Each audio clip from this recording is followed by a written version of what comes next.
ನೋಡಿದೀನಿ. ಅಲ್ಲಿ ಒಬ್ಬ ಕಾಶ್ಮೀರಿ ಯುವಕ ಮುಸಲ್ಮಾನ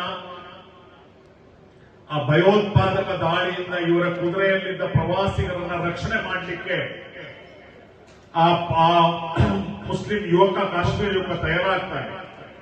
ಭಯೋತ್ಪಾದಕರ ಗನ್ನನ್ನ ಕಸಿಯುವ ಕೆಲಸವನ್ನು ಕೂಡ ಮಾಡಿದಾಗ ಅವನ ಮೇಲೆ ಗುಂಡಾಕಿ ಅವರು ಹುತಾತ್ಮರಾಗ್ತಾರೆ. ಆದರೆ ಮಾಧ್ಯಮಗಳು ಇದನ್ನು ತೋರಿಸ್ತಾ ಇಲ್ಲ. ಮಾಧ್ಯಮಗಳು ಸಂಪೂರ್ಣವಾಗಿ ಇದರ ಹೊಣೆ ಮುಸಲ್ಮಾನರು ಅನ್ನೋ ರೀತಿಯಲ್ಲಿ ಬಿಂಬಿಸುವಂತ ಕೆಲಸವನ್ನ ಮಾಡ್ತಾ ಇರುವಂತದ್ದು ವಿಷಾದನೀಯ. ಹಾಗಾಗಿ ಭಯೋತ್ಪಾದನೆಗೆ ಧರ್ಮ ಇಲ್ಲ. ಭಯೋತ್ಪಾದನೆ ಅನ್ನುವಂಥದ್ದು ಭಯೋತ್ಪಾದನೆ ಅದು ಯಾರು ಮಾಡಿದ್ರು ಸರಿ. ಇವತ್ತು ಬಿಜೆಪಿ ನಾಯಕರು ಪುಂಖಾನುಪುಂಖವಾಗಿ ಹೇಳ್ತಾ ಇರಬೇಕಾದ್ರೆ ಬರೀ ಮುಸಲ್ಮಾನರು ಒಂದು ಧರ್ಮದ ಆಧಾರದಲ್ಲಿ ಹೇಳ್ತಾ ಇರ್ಬೇಕಂತ ನಾವು ಕೇಳಬೇಕಾಗ್ತದೆ.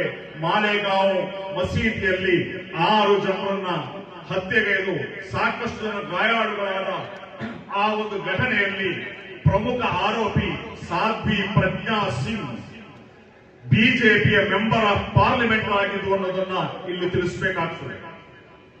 ಅದು ಮಾಲೇಗಾಂವ್ ಬ್ಲಾಸ್ಟ್ ಇರ್ಬೋದು, ಅದು ಸಂಜೋತಾ ಬ್ಲಾಸ್ಟ್ ಇರ್ಬೋದು, ಅದು ಮಕ್ಕಾ ಮಸ್ಜಿದ್ನ ಬ್ಲಾಸ್ಟ್ ಇರ್ಬೋದು. ಅಲ್ಲೆಲ್ಲ ಇದ್ದದ್ದು ಈ ರೀತಿಯ ಹಿಂದುತ್ವವಾದಿ ಸಂಘಟನೆಗಳ ಪ್ರಮುಖರು, ಕರ್ನಲ್ ಪುರೋಹಿತರಂತವರು. ಮೊನ್ನೆ ನಿಮ್ಗೆ ಗೊತ್ತಿದೆ, ನೆನಪಿಸ್ಲಿಕ್ಕೆ ಬಯಸ್ತೇನೆ, ಸಾಧ್ವಿ ಪ್ರಜ್ಞಾ ಸಿಂಗ್ಗೆ ಮಾಲೇಗಾಂವ್ ಬ್ಲಾಸ್ಟ್ ಕೇಸ್ನಲ್ಲಿ ಎನ್ಐಎ ಮರಣದಂಡನೆ ವಿಧಿಸಬೇಕು ಅಂತ ಹೇಳಿ ಸುಪ್ರೀಂ ಕೋರ್ಟ್ಗೆ ಅಫಿಡವಿಟ್ ಕೊಟ್ಟಿದೆ ಅನ್ನೋದನ್ನ ಈ ಬಿಜೆಪಿಯ ನಾಯಕರಿಗೆ ನಾನು ನೆನಪಿಸಲು ಬಯಸ್ತೇನೆ. ಈ ಮುಸಲ್ಮಾನರ ಟಾರ್ಗೆಟ್ ಮಾಡುವುದನ್ನ ಬಿಡಿ. ಭಯೋತ್ಪಾದನೆ ಅನ್ನುವಂಥದ್ದು ಅದು ಯಾರು ಮಾಡಿದ್ರು ತಪ್ಪು ಅನ್ನುವಂಥದ್ದನ್ನು ಸುಲ್ತಾನುಲ್ ಉಲಮಾ ಸೇರಿದಂತೆ ಎಲ್ಲಾ ಉಲಮಾಗಳು, ಎಲ್ಲಾ ಸಂಘಟನೆಗಳು, ಎಲ್ಲಾ ರಾಜಕೀಯ ಪಕ್ಷಗಳು, ಎಲ್ಲಾ ಮುಸ್ಲಿಂ ಮುಖಂಡರು ತಿಳಿಸಿದ್ದಾರೆ, ಅದನ್ನು ಖಂಡಿಸಿದ್ದಾರೆ. ಹಾಗಾಗಿ ಈ ಪೋಲರೈಸೇಷನ್ ಮಾಡುವಂತ ಈ ಕೆಲಸ, ಈ ನೀಚ ಕೆಲಸವನ್ನ, ಇದರಿಂದ ರಾಜಕೀಯ ಲಾಭ ಪಡೆಯುವ ನೀಚ ಕೆಲಸವನ್ನ ಬಿಡಬೇಕು.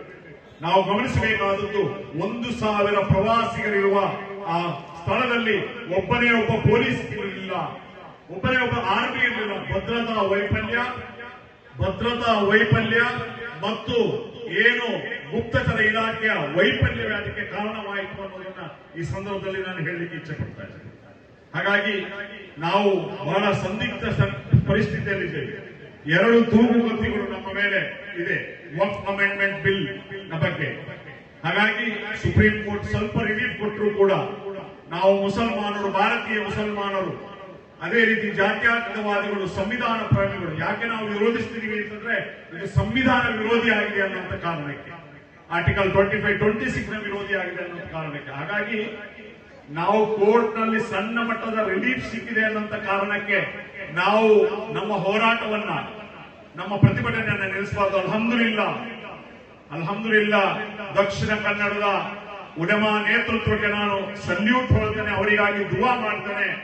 ಇದೇ ಮೊನ್ನೆ 18ನೇ ತಾರೀಕು ಏನು ಅಡ್ಯಾರ್ ಕಣ್ಣೂರಿನಲ್ಲಿ ಇಡೀ ಭಾರತವೇ ನಿಬ್ಬೆರಗಾಗುವಂತಹ ಒಂದು ಅತ್ಯುತ್ತಮ ಸಮಾವೇಶ, ಪ್ರತಿಭಟನಾ ಸಮಾವೇಶವನ್ನು ಹಮ್ಮಿಕೊಂಡದ್ದು ಉಲಮಾ ಕೋಆರ್ಡಿನೇಷನ್ ಕಮಿಟಿ. ಅಲ್ಹಮ್ದುಲಿಲ್ಲಾ ನಮಗೆಲ್ಲರೂ ಕೂಡ ಅದು ಪ್ರೇರಣೆ.